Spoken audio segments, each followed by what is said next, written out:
আপনাদের প্রফেশনে যারা আছে তারাও মাঝে মাঝে বলেন যে এরকম এয়ারপোর্টে প্রশ্ন ঠিকমতো জবাব না দিতে পারলে তাদেরকে আবার ব্যাক করেও দিয়েছে। এত ইউনিভার্সিটি থাকতে, এত স্টেট থাকতে আপনি ওখানে কেন পড়তে যাচ্ছেন? দিস ইজ একটা সিম্পল কোয়েশ্চেন। এই কোয়েশ্চেনটা আপনি ভালোভাবে অ্যান্সার না করে যদি আপনি না বোঝেন অথবা ভয় পান অথবা নার্ভাস হয়ে যান, তখন আপনার এই জিনিসটা ওরা বুঝতে পারে যে তাকে যতদিন থাকতে দেওয়া হয়েছে তার বেশি যদি ওভার স্টে করে সেটাও একটা অপরাধ হয়। এখন সে ওভার স্টে যদি না করে চলে যায় তাহলে কিন্তু তার জন্য আবার জীবনের ঝুঁকিটা থেকেই যাচ্ছে বাংলাদেশে তার পক্ষে। সে যদি এখানে অ্যাসাইলাম করতে চায়, অ্যাসাইলাম করতে পারবে কিনা? আপনি যদি আপনার কেসটা প্রপারলি ফাইল করেন এবং আপনার কেসটা যদি 1 মাসের মধ্যে শুনানি হয়, আপনি যদি প্রপারলি আপনার ডকুমেন্টেশন এবং সাপোর্টিং এভিডেন্সগুলো সাবমিট করে থাকেন, দেন আপনার ওয়ারিড হওয়ার কিছু নাই। বিভিন্ন সময় বাংলাদেশে রাজনৈতিক অস্থিরতা থাকে, প্রশাসনিক একটা গ্রিভেন্স নেওয়ার একটা ব্যাপার থাকে কারো না কারোর উপরে। তো সেক্ষেত্রে এরকম যদি অবস্থা হয় বর্তমান পরিস্থিতিতে, বাংলাদেশের বর্তমান যে এখন যে পরিস্থিতি আছে, সেই পরিস্থিতিতে কোনো ব্যক্তি যদি মনে করে তার জীবনে নিরাপত্তা বা ঝুঁকি, অনেক কিছু নিরাপত্তা নেই বা ঝুঁকি আছে, সেক্ষেত্রে সে যে কোনোভাবে আমেরিকাতে আসলো এবং সে এখানে সে থেকে যেতে চায়। কারণ এখানে আপনি যেটা বললেন একটু আগে যে ভায়োলেশনের ক্ষেত্রে যে বললেন যে হয়তো তাকে যতদিন থাকতে দেওয়া হয়েছে তার বেশি যদি ওভার স্টে করে সেটাও একটা অপরাধ হয়। এখন সে ওভার স্টে যদি না করে চলে যায় তাহলে কিন্তু তার জন্য আবার জীবনের ঝুঁকিটা থেকেই যাচ্ছে বাংলাদেশে তার পক্ষে। সে যদি এখানে অ্যাসাইলাম করতে চায়, অ্যাসাইলাম করতে পারবে কিনা, এই পিটিশনটা করতে পারবে কিনা এক আবেদন। দ্বিতীয়টা হচ্ছে যে কেউ কেউ বলে, তিনি বলছেন যে কেউ কেউ বলছে যে এখন নাকি অ্যাসাইলাম আবেদন বন্ধ আছে, আসলে ঠিক কিনা এই বিষয়টি আপনার কাছে জানতে চাই।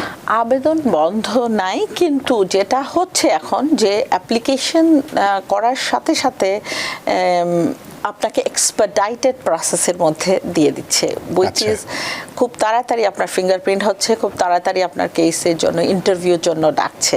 সো এইটা আপনাকে মাথায় রাখতে হবে। আগে যেমন আমরা দেখেছি একটা কেস আপনি সাবমিট করার পরে বছরের পর বছর, স্পেশালি 5-6 মাস তো থেকেই যেত। আমরা গত 2022-23-এ দেখেছি 1 বছরের মধ্যে ডেকেছে, যেটা এক্সপারডাইটেড, যেমন লাস্ট ইন ফার্স্ট আউট পলিসিতে। তো এখন সেটা অনেক তাড়াতাড়ি হচ্ছে। এটা আমি পজিটিভ ওয়েতেও দেখি যে আপনি যদি আপনার কেসটা প্রপারলি ফাইল করেন এবং আপনার কেসটা যদি 1 মাসের মধ্যে শুনানি হয়, আপনি যদি প্রপারলি আপনার ডকুমেন্টেশন এবং সাপোর্টিং এভিডেন্সগুলো সাবমিট করে থাকেন, দেন আপনার ওয়ারিড হওয়ার কিছু নাই। আপনি প্রপারলি যে আপনাকে যখন ইন্টারভিউতে ডাকা হবে, আপনি ওরা যা প্রশ্ন করে সেগুলোর আপনি সুন্দরভাবে অ্যান্সার করলে আপনার কেস এখনও গ্রান্ট হওয়ার চান্স আছে। তো তার মানে এখনো কেস গ্রান্ট হচ্ছে, আমাদের কেস হচ্ছে, কোর্টেও হচ্ছে এবং ইয়েতেও হচ্ছে, অ্যাসাইলাম অফিসেও হচ্ছে। সো ঘাবড়াবার কোনো কারণ নাই। অ্যাসাইলাম কেস লাইক এখনো করার সুযোগ আছে, বন্ধ হয়নি। না, বন্ধ হয়নি, শুধুমাত্র যেটা আপনি বললেন যে ডেটটা তাড়াতাড়ি দিচ্ছে, তাহলে এক্ষেত্রে হয়তো আমরা এটা বলতে পারি যে যিনি বা যারা এই ধরনের পরিস্থিতির সম্মুখীন হচ্ছেন এবং যদি তারা মনে করেন এখানে থাকাটা তাদের জন্য নিরাপদ, তারা অ্যাসাইলাম আবেদন করতে চান, যেহেতু বললেন যে খুব দ্রুত তার ফিঙ্গারপ্রিন্ট হচ্ছে, ডেট দিচ্ছে, তাহলে তার উচিত হবে যেমন তেমন করে অ্যাসাইলাম ফাইল না করা, সমস্ত ডকুমেন্টগুলো একবারে হাতের মধ্যে নিয়ে সাবমিট করা। সেটা 1 মাস কেন 10 দিনের মধ্যে হলো তার জন্য কোনো যাতে সমস্যা না হয়। আমি এটা সাজেস্ট করছি না, আমি বলছি অ্যাপ্লিকেশন আপনি সাবমিট করেন, বাট সাথে সাথে আপনার অন্য আনুষঙ্গিক যে ডকুমেন্টেশন সেগুলো আপনি সাথে গুছিয়ে রাখেন, এবং যখনই আপনার ইন্টারভিউ হবে সেই সময় আপনার যেন সব কাগজ নিয়ে যেতে পারেন। হ্যাঁ, কারণ যদি আপনি প্রস্তুত না থাকেন এবং হঠাৎ করে আপনার ইন্টারভিউ আসে এবং সেখানে আপনি না যান অথবা আপনি রিস্কেজুল করেন, ওরা very very particular about one reschedule is fine, second রিস্কেজুলে যদি গুড কজ স্টাবলিশ করা না হয়, দেন they are going to send you a letter saying that you abandoned your case. So সেটাই হচ্ছে সমস্যা হয়ে যায় তখন আর কি। তার মানে তার সমস্ত স্বপ্ন, স্বাদ, আশা, আহ্লাদ সবকিছুই নষ্ট হয়ে যেতে পারে।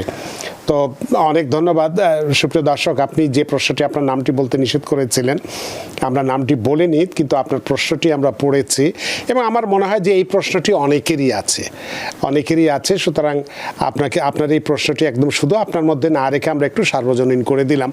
আপনার নামটি না বলে।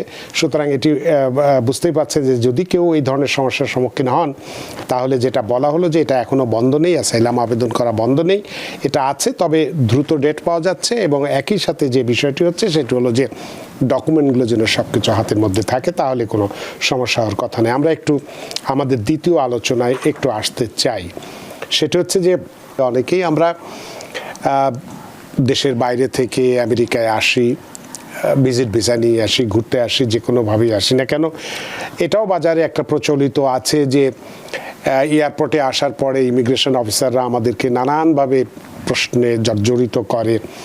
এবং দেখা যাচ্ছে যে কেউ কেউ আমরা ফেসবুকের মাধ্যমেও দেখি বা বিভিন্ন ইউটিউবেও দেখি বা বিভিন্নভাবে জানতেও পারি আমরা, আপনাদের প্রফেশনে যারা আছে তারাও মাঝে মাঝে বলেন যে এরকম এয়ারপোর্টে প্রশ্ন ঠিকমতো জবাব না দিতে পারলে তাদেরকে আবার ব্যাক করেও দিয়েছে।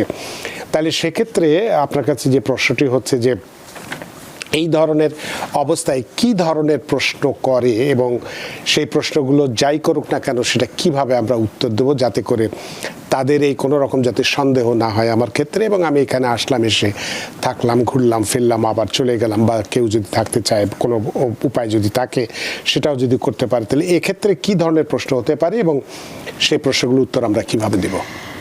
যেমন ফর এক্সাম্পল আমরা স্টুডেন্ট ভিসাকেই নিয়ে বলি, আমরা রিসেন্টলি স্টুডেন্ট ভিসা যারা আমাদের সাথে যোগাযোগ করেছে যে কাউকে এয়ারপোর্ট থেকে ফেরত দেওয়া হয়েছে, তো আমরা যখন তাদের ইন্টারভিউ নিয়েছি যে স্টুডেন্টরা কেন তাকে দেওয়া হয়েছে এবং যে প্রশ্নগুলো তাকে জিজ্ঞেস করা হয়েছিল, আমরা সেই উত্তরগুলো ক্লায়েন্টকে বলেছি যে আমাদেরকে লিখে ইমেল করে পাঠান। তখন আমরা যখন এটা বিশ্লেষণ করি তখন দেখতে পাই যে কিছু কিছু আনসার সবাই মানে কোনো না কোনোভাবে রং দিয়েছে। ফর এক্সাম্পল, আপনি এখানে পড়তে আসতেছেন, আপনি এই ইউনিভার্সিটিটা কেন চুজ করেছেন, ইউনিভার্সিটিটার বিশেষত্বটা কি, সেটা অ্যাটলিস্ট একটা অর্ডিনারি একটা কোয়েশ্চেন, কিন্তু ওইটার জবাবটা আপনাকে ভালোভাবে দিতে হবে যে এত ইউনিভার্সিটি থাকতে, এত স্টেট থাকতে আপনি ওখানে কেন পড়তে যাচ্ছেন। দিস ইজ একটা সিম্পল কোয়েশ্চেন। এই কোয়েশ্চেনটা আপনি ভালোভাবে আনসার না করে যদি আপনি না বোঝেন অথবা ভয় পান অথবা নার্ভাস হয়ে যান, তখন আপনার এই জিনিসটা ওরা বুঝতে পারে যে মনে হয় না এবং জানে না কেন সে আসতেছে। এবং আপনি পড়তে আসতেছেন এখানে, আপনি কোন সাবজেক্টে পড়াশোনা করবেন, এই সাবজেক্টে কেন আপনি চুজ করেছেন, অথবা আপনি এই সাবজেক্টে পড়াশোনার পরে আপনার ফিউচার ইয়েটা কি, আপনি প্ল্যানটা কি করবেন। সো অনেকেই ভুল করে বলে যে আমি এখানে চাকরি করব, অথবা জানে না এই জন্য বলতে পারে না। সো আপনাকে সেগুলো আনসারগুলো ক্লিয়ারলি এবং ভালোভাবে দিতে হবে। তারপরে হচ্ছে যে আপনাকে স্পন্সর করবে কে, তো অনেকেই অবশ্যই এটা স্পন্সর আপনাকে দেখিয়ে আপনি ভিসা নিয়েছেন, সো আপনি সেটাই বলবেন, কারণ ভিসা নেওয়ার সময় এই প্রশ্নগুলো আপনাকে করেছে। সো আপনার সেই অ্যান্সারগুলো আপনাকে আবার রেডি হয়ে আসতে হবে যে এই প্রশ্নের উত্তরগুলো আপনি হয়তো ভিসা অফিসারকেও আপনাকে দিতে হয়েছে। তারপরে আপনাকে জিজ্ঞেস করতে পারে যে আপনার যদি আপনি বলেন যে আপনার প্যারেন্টস আপনাকে সাপোর্ট করছে, তাহলে ওরা প্যারেন্টসের কাজ কি কাজ করেন, অথবা আপনার যদি অন্য কেউ স্পন্সর হয়ে থাকে সেই স্পন্সরের ইনফরমেশন নিতে পারে। এগুলো আমি বলছি স্টিল স্টুডেন্ট ভিসার জন্য, F1 ভিসা বলেন, J1 ভিসা, M1 ভিসার জন্য still similar kind of question তাদেরকে জিজ্ঞেস করবে। এবং আপনি এখানে থাকবেন তো কোথায় থাকবেন, সেই ইউনিভার্সিটির যদি ডর্ম হয় সেটার অ্যাড্রেস দিবেন, যদি আপনি কোনো আপনার রিলেটিভের কাছে থাকবেন সেটাও দিতে পারেন। রিলেটিভ থাকলেই যে আপনাকে এন্টার করতে দিবে না, এটা একটা ভুল ধারণা। অনেকেই এটা রিলেটিভের কাছে থাকে কিন্তু এটা বলতে ভুলে যায়, অ্যাড্রেস হয়তো রিলেটিভেরটা জানে, অন্যটা জানে না। সো আপনি যদি করেন তাহলে আপনি মানে কি বলবো, অনেস্টির সাথে এবং ব্রেভারির সাথে আপনি অ্যান্সার করবেন, ভয় পাওয়ার কোনো কারণ নাই। তারপরে আপনি আরেকটা জিনিস, আপনার দেশে আপনি যে কান্ট্রি থেকে আসছেন সেখানে আপনার টাইজ আছে কিনা, আপনি কি ওখানে ব্যাক করে যাবেন কিনা পড়াশোনার পরে, আপনার প্ল্যানের মধ্যে কি আছে। যদি আপনাকে জিজ্ঞেস করে আপনার প্ল্যান কি after your education, what you going to do, then you should answer যে আমার এই জিনিসটা করে আমি দেশে ব্যাক করব, অথবা দেশে ব্যাক করে আমি আমার দেশ অথবা জাতিকে আমি সার্ভ করব, whatever you want to do, you say it.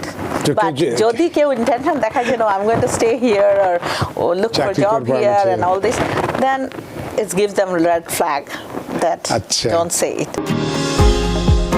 New York থেকে সম্প্রচারিত TVN 24 টেলিভিশন বিশ্বজুড়ে বাঙালির কণ্ঠস্বর।